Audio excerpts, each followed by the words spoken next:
great shop. They'll keep the food up to the train.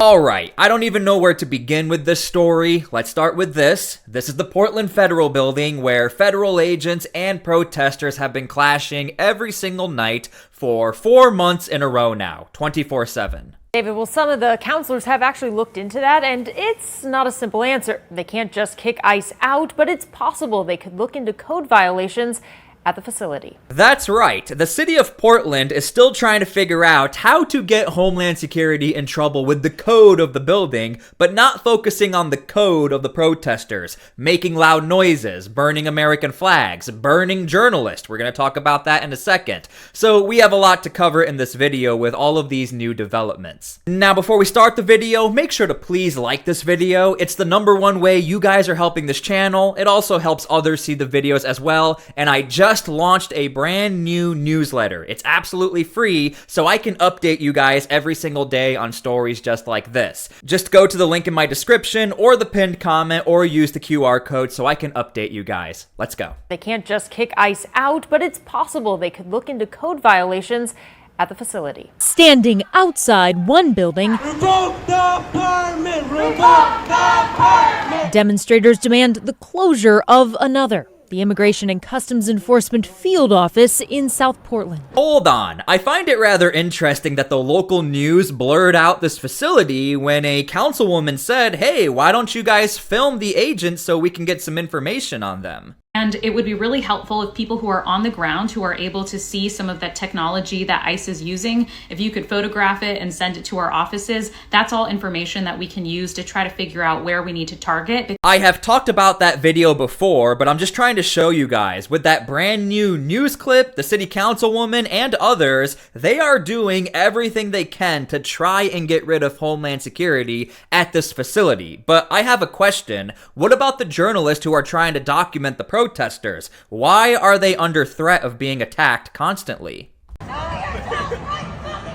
One day I'm gonna piss on your grave and giggle about it. You know that, right? Yeah. Because you're trash and you don't belong here. Shit on it. Just like you don't think they don't belong here, you truly don't belong here. You deserve every ounce of negativity that comes towards you. You understand that, right? Yeah.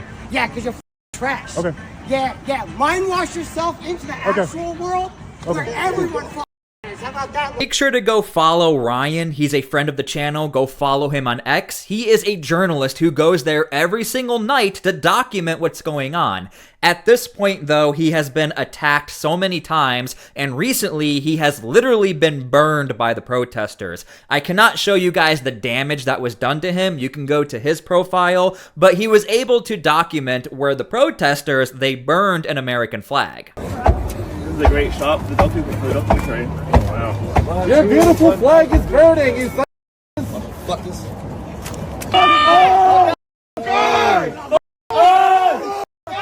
And one of the protesters decided to use some of the gas they put on the flag to throw some on Ryan as well.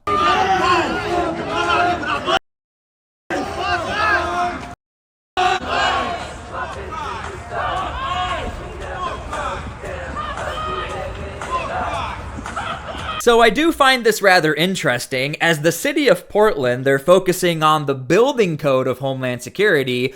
I did my own research, and according to the fire code of Portland, those protesters are breaking the code according to the city. Now, here's the thing. There is a distinction between burning an American flag and burning it on a public sidewalk. When you burn the American flag, that is covered under the First Amendment right. But when you burn an American flag on a public sidewalk, that is not covered under Portland code. Now, the question is, will the city respond? Will they take care of it? You guys can leave your comments down below. I think you know what the answer of that is.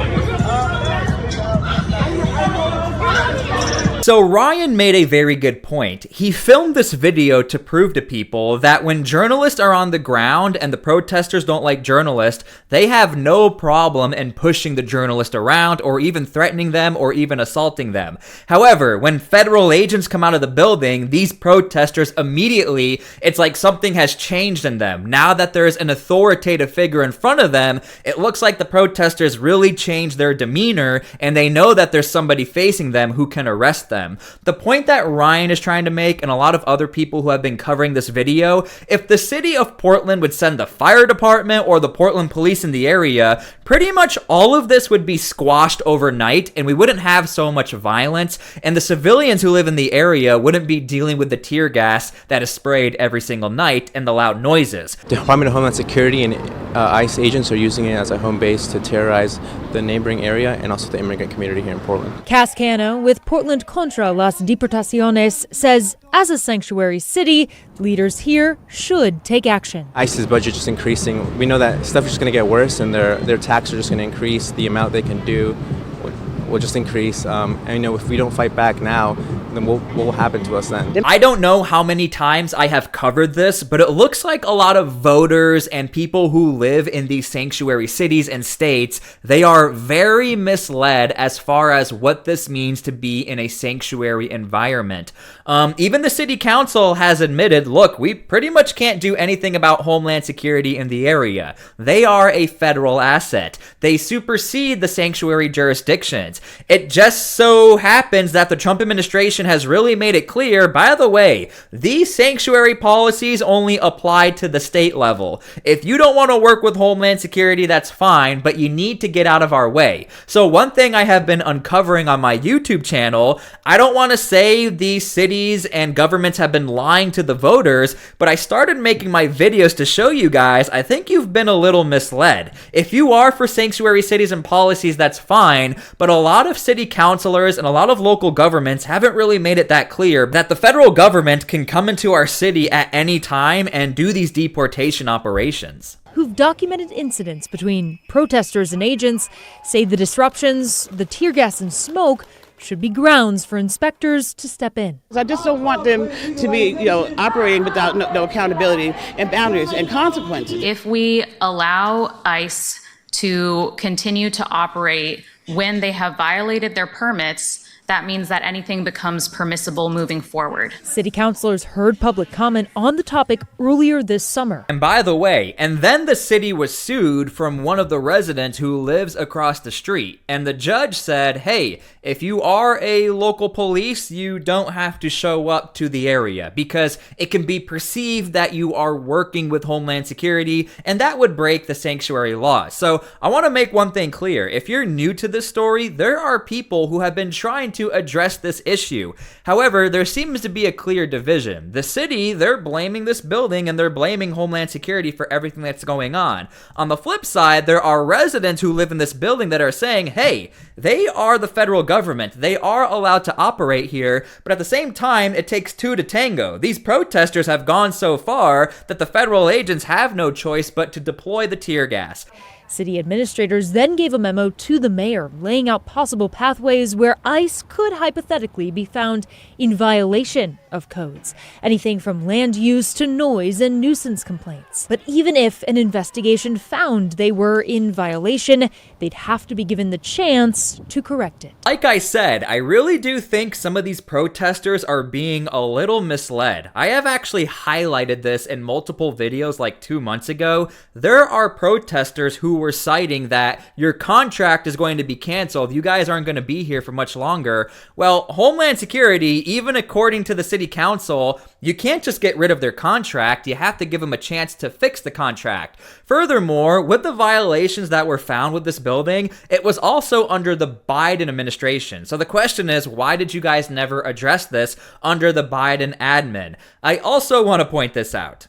I don't know if the local news realizes this, but this specific video highlights a federal crime being committed by protesters. And there are people in this clip who have not been charged yet with a federal crime, and now they could be just using this evidence alone from the local news. In violation of codes, anything from land use to noise and nuisance complaints. But even if an investigation found they were in violation, they'd have to be given the chance to correct it.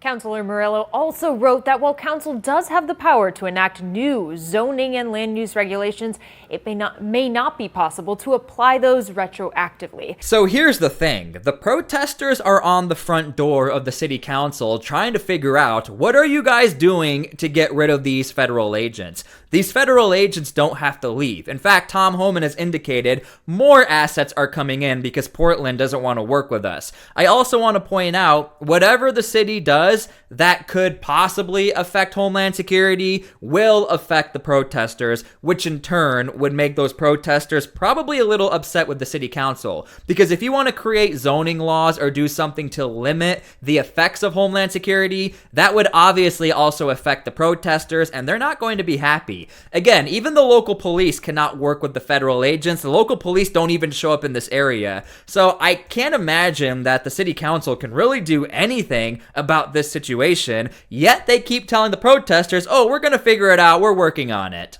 In fact, here's the city councilor talking about why it's so hard to get rid of this contract. And this is the same city councilor who asked protesters or anyone to take pictures or film or document the agents so we can see what equipment they're using. In response to a video I posted discussing the bureaucracy of what it actually takes to revoke the ICE permit at the McAdam building, and it reads, "It's a tough situation, but it feels like we're stuck following all the rules while they, the federal government, breaks rules left and right, hurting people while we file paperwork." And if you guys have been watching my videos and the other journalists, we've been covering and documenting everything. All of the journalists have no problem in calling out Homeland Security if they have gone too far or broke the rules. That is our job as people who report these stories to you. But again, whenever you hear from the city councilors and the protesters, it's a very one-sided narrative. And I wanted to acknowledge this comment and address it because I saw that sentiment expressed a lot in the comments, and I would be lying if I said I didn't also feel that way. But we need to have a very honest analysis of power when we are having these discussions. Your city council handles potholes, roads, sanitation, the fire bureau, etc. Most of the irony of this video, and there are people burning American flags across the street. Again, if you don't like it, it is what it is. You are allowed to burn the American flag. Even Donald Trump has stated that. However, when you're not enforcing the fire code and you're burning that American flag and breaking the Portland code, I do find it a little ironic here. Most of us did not think that we would be going head to head with the federal government, with an ICE agency, aka the modern Gestapo, that is now funded with billions of dollars. They've been there since the Biden era and even before that. So this is not a new situation, by the way. And a military apparatus behind them. I thought my biggest fight on city council was going to be getting a protected bike lane on Sandy Boulevard, frankly. It's really very simple when you think of it from a power mapping perspective. Those who are able to exert force and violence over others are the ones who can flout the law. The law doesn't really apply to them because they have other means to make their will happen. But for your local I would actually argue the law hits those federal agents way harder. And with the amount of protesters and people filming them, those agents are under a constant, I don't want to say threat, but they're under a constant standard to not break the law. If these federal agents have broken so many laws, the question is, why are people not suing them? Why hasn't the local city gone after them? This is the question I have and a lot of other journalists. That does not have an equivalent military to the United States government. We have to use the bureaucracy that we have to try to address some of the things that are going wrong. And we are going to use every tool that we have, but it's not going to look in the ways that maybe you are seeking. I also want to emphasize very strongly that while I do not believe that the courts are going to single-handedly save us, they are actively being eroded by a tyrannical government, right? That does not mean that I would actually argue the local judges there, man, they have really swayed in favor in some specific cases that really work in favor of the city, such as the big one, the judge saying the local police, they don't have to show up for noise ordinance in that area. I think that's a pretty big win if you ask me. you concede that ground until it is absolutely time to do so. Because as of right now, August 2025, immigration attorneys, lawyers are still winning cases against the federal administration. We are still tying their hands in some ways. We are still saving clients.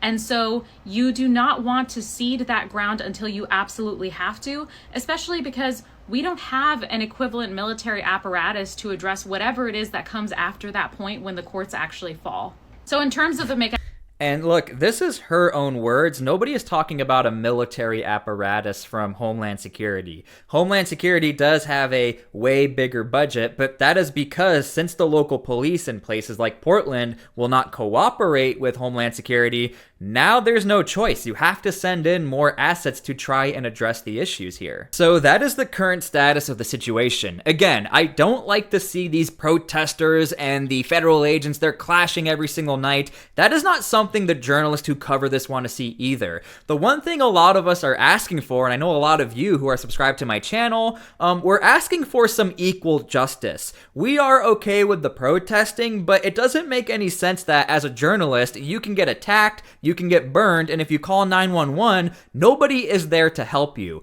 Every single journalist who has covered this story so far, for me and you, friends of the channel, they've all been assaulted. They've all called 911, and nobody has been there to help them. They have to leave the area to go get help. And that is why we cover this story, and that is why the majority of Americans have no idea what's going on here. We do it for them. Alright, so I hope you guys enjoyed the video. Again, make sure to use the QR code or go to the link in my description or pinned comment. Go sign up for the newsletter. We just launched this. We're going to start updating you guys every single day on events just like you're seeing in this story and the other stories we cover on my YouTube channel. Thank you guys for everything. God bless, and we'll see you all later.